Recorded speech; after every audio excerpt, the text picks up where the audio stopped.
Will I ever get married? Should we move in together? How can I focus on God while dating? Why do I feel so alone? Are looks really that important? Is sex really such a big deal?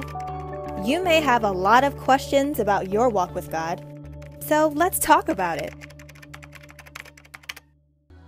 Hey guys, this is Jarrell. I got a lot of comments and people asking me for my personal journey, my road to purity, and even just my side of things from a male's perspective, from a Christian male husband, father perspective. So it's kind of informal, just a really free-form sharing about my purity journey, fighting temptation. My wife shared a little bit about, well, her video was about prom. Hey, I went to prom too. I can share a video about prom. The prom part is going to be very short compared to everything else that I'll be talking about. I'm trying to be pretty transparent because a lot of the people, especially the guys, reaching out for a male's perspective. I know that having gone through things, it's important to hear like the full story so that you can kind of learn from other people. And so I want to do that, just being open and clear about things so everybody knows pitfalls they can avoid or things and practices they might want to implement. I'll share a little bit about that today. So I guess we can just jump into it.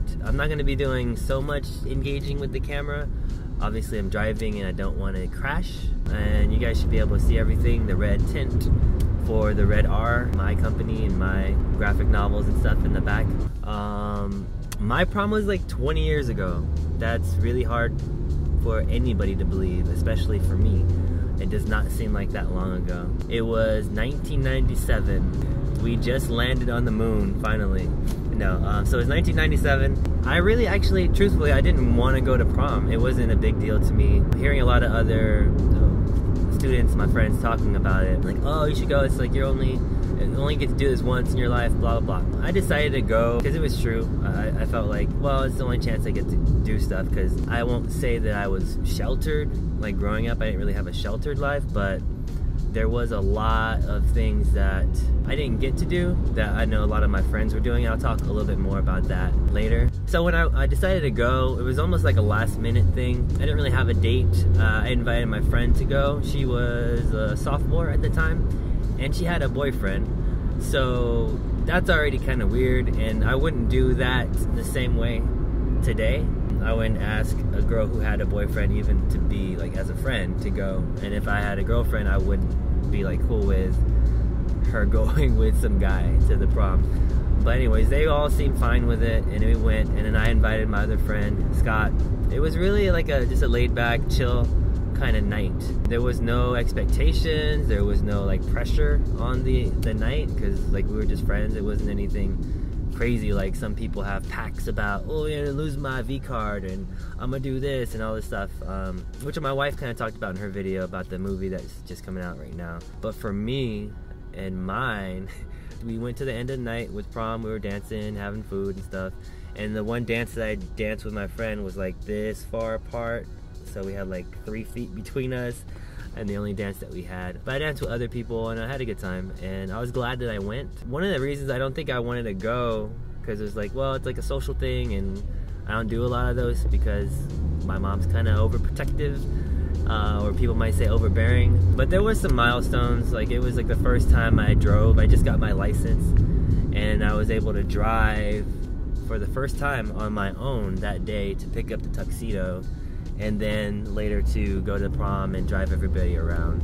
And like I said, we wrapped up pretty early. We didn't go to after prom. One of the regrets, I guess, kind of, like I felt like, oh, we wrapped up so early. Maybe we should have gone to City Walk, because there was an opportunity where we're just driving, like, oh, we can go this way on the freeway or we can go that way on the freeway. And we can go home and drop everybody off, or we can go to Universal City Walk. And we're all dressed up, we're high school kids, that would be kind of fun to do maybe. But didn't end up doing that, and we just called it a night, and nobody died, so I guess it was okay. So that was prom. It was pretty chill. A little bit backstory, I talked about having like an overprotective mom at the time. I get it now as an adult, and especially as a parent.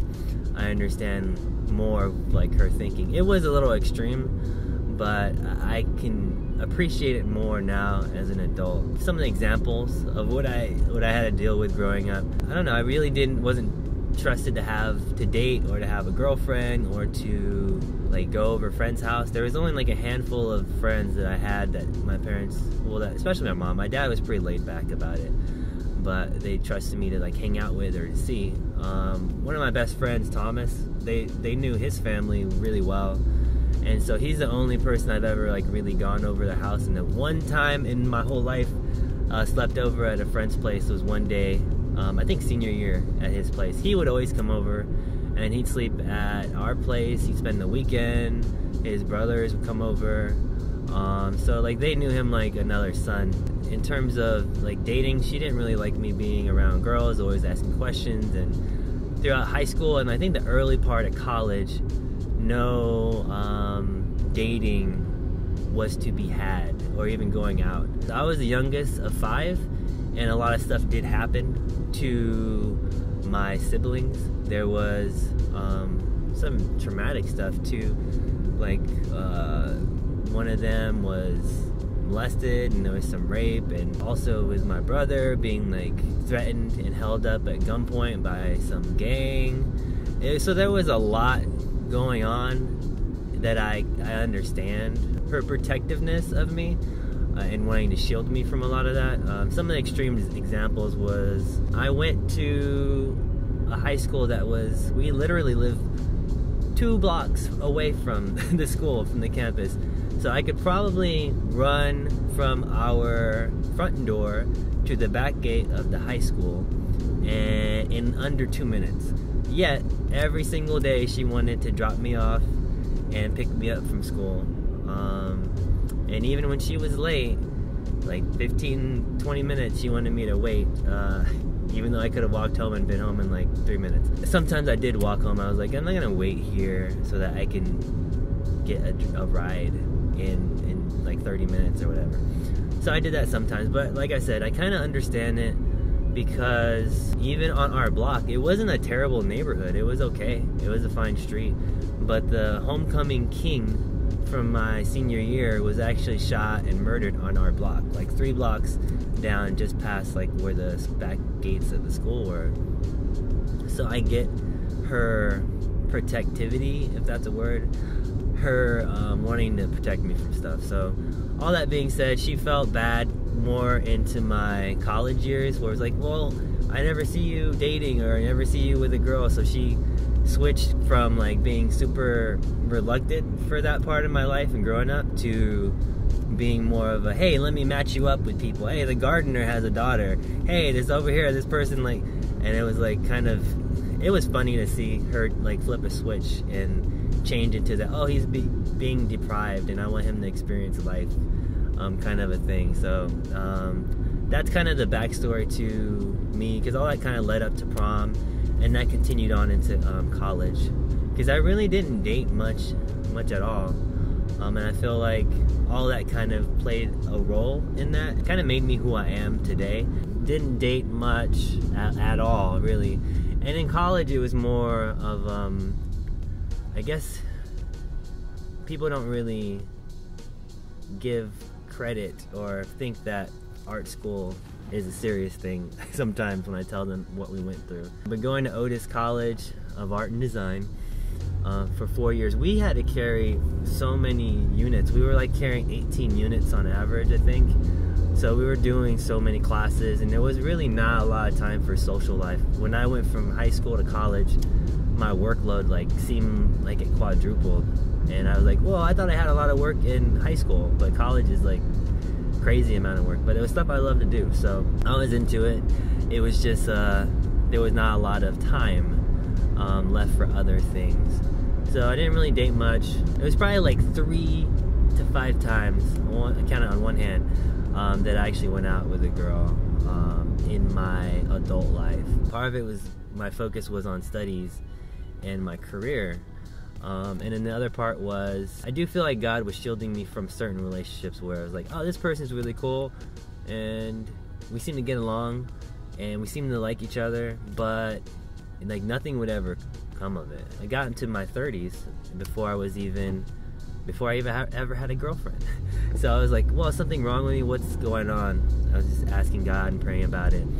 And I do feel, in hindsight, that he was protecting me from certain relationships that I could have gotten into, even like in high school, where it's like, oh, that could have worked out. But then I was like, where would I have ended up? Would that have like totally, I don't think I was going to be ready for those kind of relationships at that time. So that was part of my journey. I know it was different from a lot of people, my peers, like guys I knew. They were always dating, they had girlfriends like all the time. They went from girlfriend to girlfriend to girlfriend. And for me, it was a very different story. Another part of that story, which I think this one is the more intimate and the more real side of the sharing about the purity. So with my growing up, one of the other sides of it was that I was exposed to pornography at a very early age. It felt like it was pre-middle school, so before 6th grade maybe. And I know I stumbled upon it and I was like, what is this? And it kind of changed my trajectory and introduced me to things before I was even ready for it. And there really wasn't communication in my household to talk about stuff like that. Like, I was like, oh, okay, this is here. I see everybody's doing this, I guess, so it's normal. And it became such a part of normal life that was just, okay, this is just normal, which it shouldn't be. Which I heard some things recently where I think the average age of children stumbling upon pornography now is 6 years old, because it's so prevalent and saturating like everything in our world. It's on every device. For me, mainly it started as just, magazines. There was this printed stuff that you would see and find around and just laying around, or even like, oh, I didn't know that this was here, it's hidden somewhere, and like, what is this? Nowadays it's so much more prevalent, and it's sad that like as a parent you have to deal with that so much now. But anyways, at the time it became normal and I didn't really have anybody to talk to about it, or it was not really expressed to talk to people about that at that time. So it was normal for me for a while, and then as an adult I think I got into a place where it's like, I know I'm a Christian and I want to stay pure, so what to make of this? Like, what does the Bible say about this? What do I think about it? How is it affecting me? Is it good or bad? And for a while I think I rationalized it as, well, it's better for me because maybe it's helping me to not be so promiscuous or be sleeping around or going out and doing all this stuff, because it was like fulfilling that need and it was safer or whatever. But that's a lie. It's a lie, because it wasn't keeping me from doing stuff that I shouldn't do. It was making me think about and consider doing things before I was even ready to. And the idea that it's safe and it's not hurting anybody is a lie, because it's I mean, you get past the human trafficking part, but just internally for the person viewing it. Once you see stuff, you can't unsee it. So you bring all of that stuff into your relationships, and it's not real intimacy, it's all fake, and it's all things that have nothing to do with real intimacy with a person and sharing something. So it's a very dangerous, twisted, and toxic thing for relationships and true intimacy in relationships, especially if you're trying to save yourself from marriage and you're bringing that stuff into it, even if it's years later. So there's a lot of healing and a lot of rethinking and even reprogramming after you get programmed by these other videos and things and magazines and stories and things. So for me, it took a while to get past the, maybe this is helpful and it's keeping me pure. It's not. It was just putting more impure things and twisting and perverting the idea of the sanctity of marriage in what I was saving myself for my wife for and to do. Another thing that I was on another drive the other day and I was listening to Focus on the Family, and they had someone on there talking about a similar purity story, and he had a couple good points. I think he mentioned the rarity of something makes the value greater, and when something is so readily available or oversaturated, in our culture or in even our minds, it diminishes the quality, the value, and the level that we hold it at. So with sexuality, it's so everywhere in our face all the time today. It's not really something special, and some people don't even hold any high regard to it. That's why they say, well, I just casually do this, I'm just looking for casual relationships or casual whatever. It's like God never intended it to be casual. It's supposed to be something special, something precious. And I think that was very true about the act of really sharing that with someone. And I always wanted that to be with my wife, and I always wanted that from her too, that we would share that moment together. So one of the things that I was looking at, or that I consider when really searching God's word and seeing what his best plan for my life is, a lot of that is seeing how the impact, and when you go through something and you look back, hindsight, for me, I can always see like, oh, this is God's fingerprints on this direction, or this is when he changed my course to this, or he opened this door, or he closed this door to another relationship, or even I see like, oh, this was definitely for my benefit, even if at the time I didn't see it or I couldn't recognize it. I always take notice of that, I guess, because a lot of times people have the wrong mentality and they have the wrong idea of God as like, oh, he just wants to ruin my fun. He just wanted to tell me not to do anything, and I don't have any pleasure or joy in this life. And that's like the furthest thing from the truth.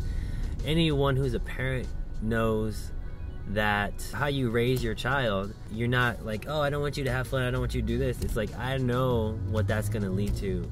So here's parameters to keep you safe. Here's things to help you have your best life. So a lot of times people say, God says, there's so many rules and regulations about don't do this, don't do that. He just doesn't want me to do anything.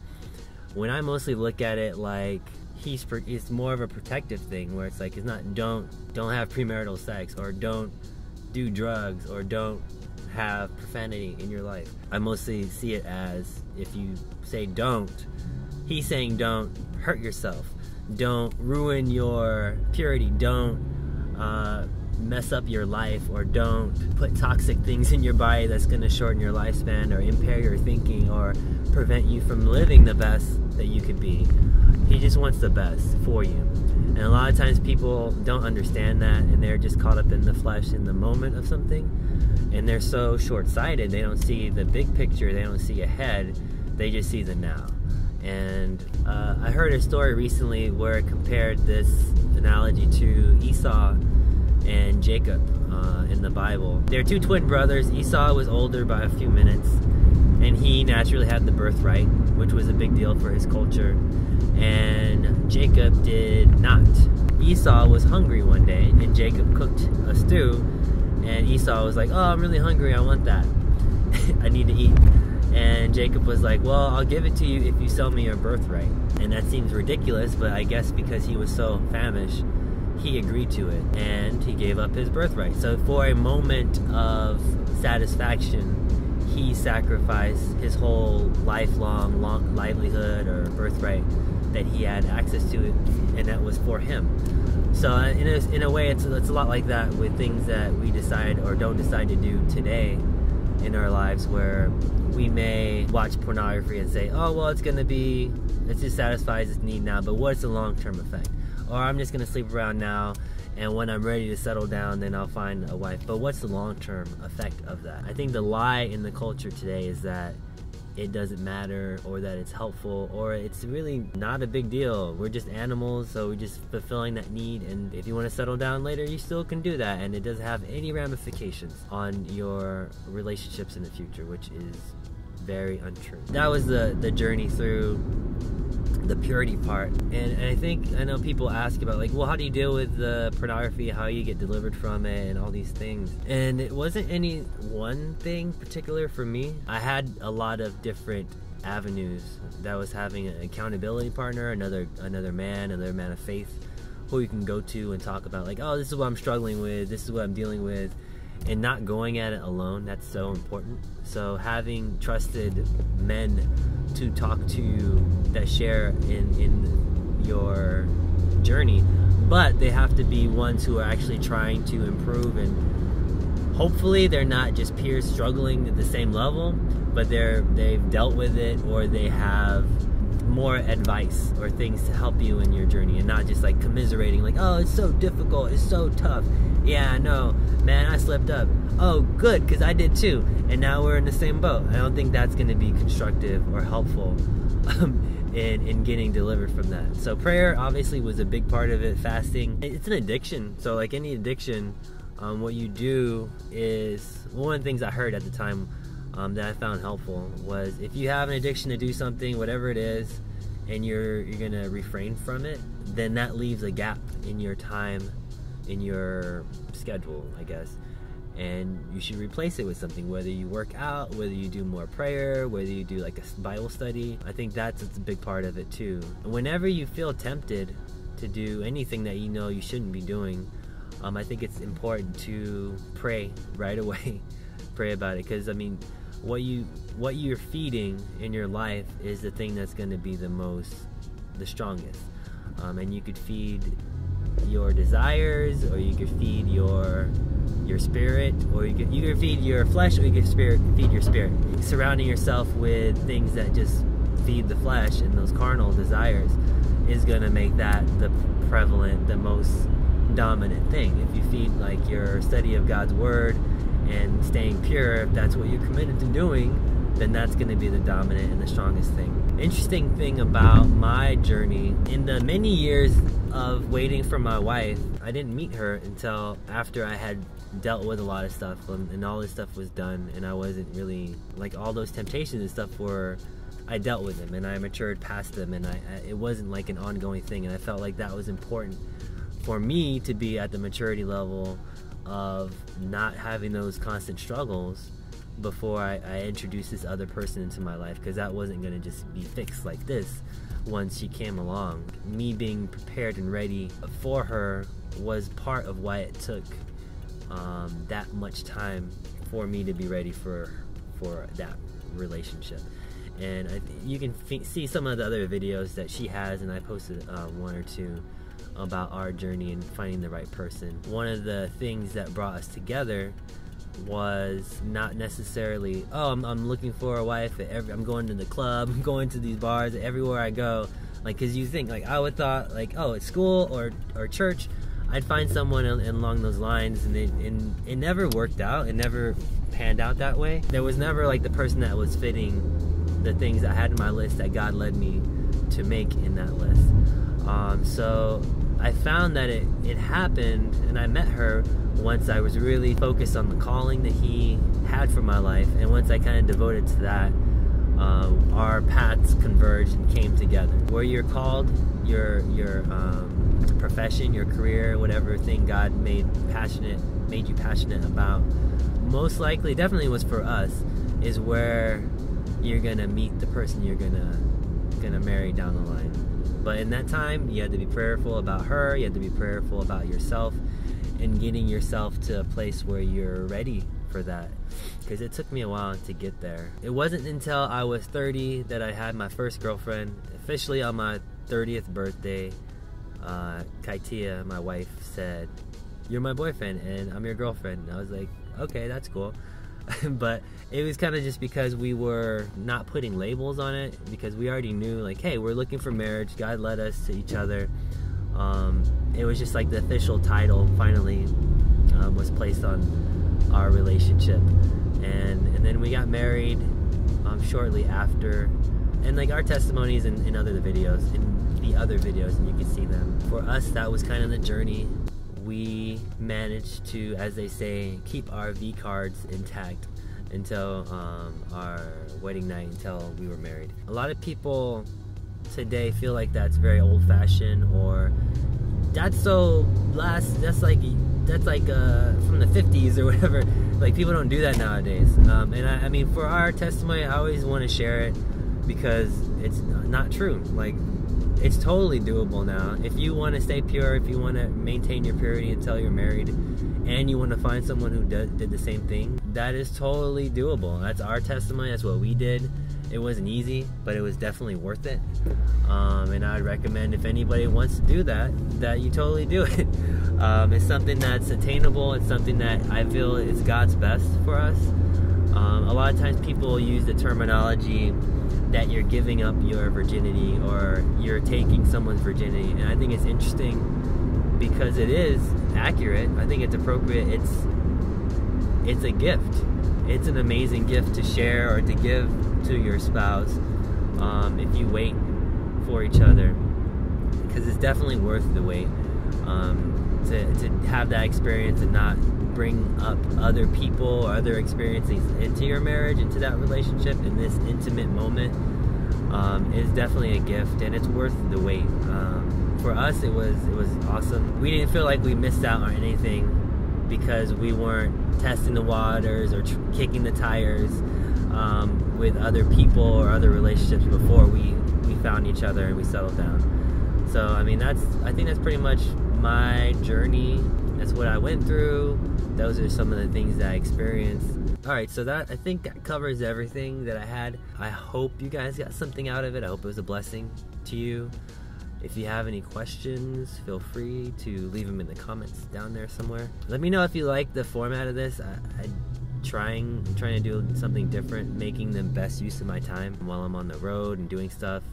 So I hope you guys got something out of it. I hope it's a blessing to you. And if you're not subscribed to this channel, don't forget to click the subscribe button. Share this with people you think that might get something out of it. Like it, comment, all that social media stuff that people do. Alright, you guys, I hope you had a good time. I'm done, and I'm waving. Alright, have a blessed day. God bless you guys. Video clip number 5. Both are recording. Why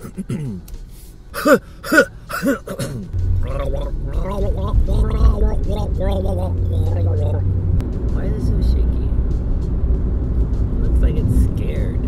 I think those will make the blooper reel.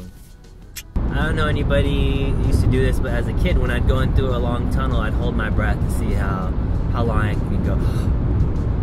Where is the button? There's the button. L'amour in Christ now has apparel. Please check the description box for more information on how to purchase. If you like what you see here, please subscribe. Also, don't forget to check out our previous uploads. See you next time.